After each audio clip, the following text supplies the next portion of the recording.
প্রধান উপদেষ্টা সহ সকল উপদেষ্টাকে ধন্যবাদ। দেরিতে হলেও জনগণের মনের ভাব বুঝতে পেরেছেন। সরকার আওয়ামী লীগকে নিষিদ্ধ ঘোষণা করতে হবে। আমাদের জিজ্ঞাসা, ভারতের ভয়ে কি সরকার এমন কাজ করছে? ভারতকে ভয় পাওয়ার কোনো কারণ নাই, ভারতের কোনো শক্তিই নাই। পাকিস্তানের দুদিনের এটাকে তারা হাউমাউ করে কান্নাকাটি শুরু করেছে। ইনশাআল্লাহ বাংলাদেশের মুসলমানরা পাকিস্তানের চাইতে ইমানি শক্তিশালী। ভারতকে ভয় পাওয়ার কোনো কারণ নাই।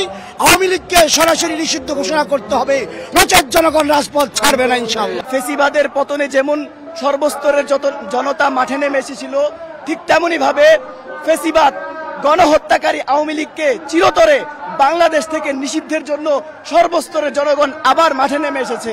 এখানে একটা স্পষ্ট করে কথা বলতে চাই, আওয়ামী লীগকে বা গণহত্যাকারী ফেসিবাদ হাসিনাকে বা তার দলকে নিষিদ্ধের জন্য যে গণজোয়ার উঠেছে, এখানে ইসলামপন্থীদের, ইসলামিস্টদের বা হেফাজতে ইসলামের যে একটা অবদান, এটা যেন পরবর্তীতে বাংলাদেশের কোনো মানুষ না ভুলে তাদের সবাইকে আমরা এই কথা স্পষ্ট করে জানিয়ে দিতে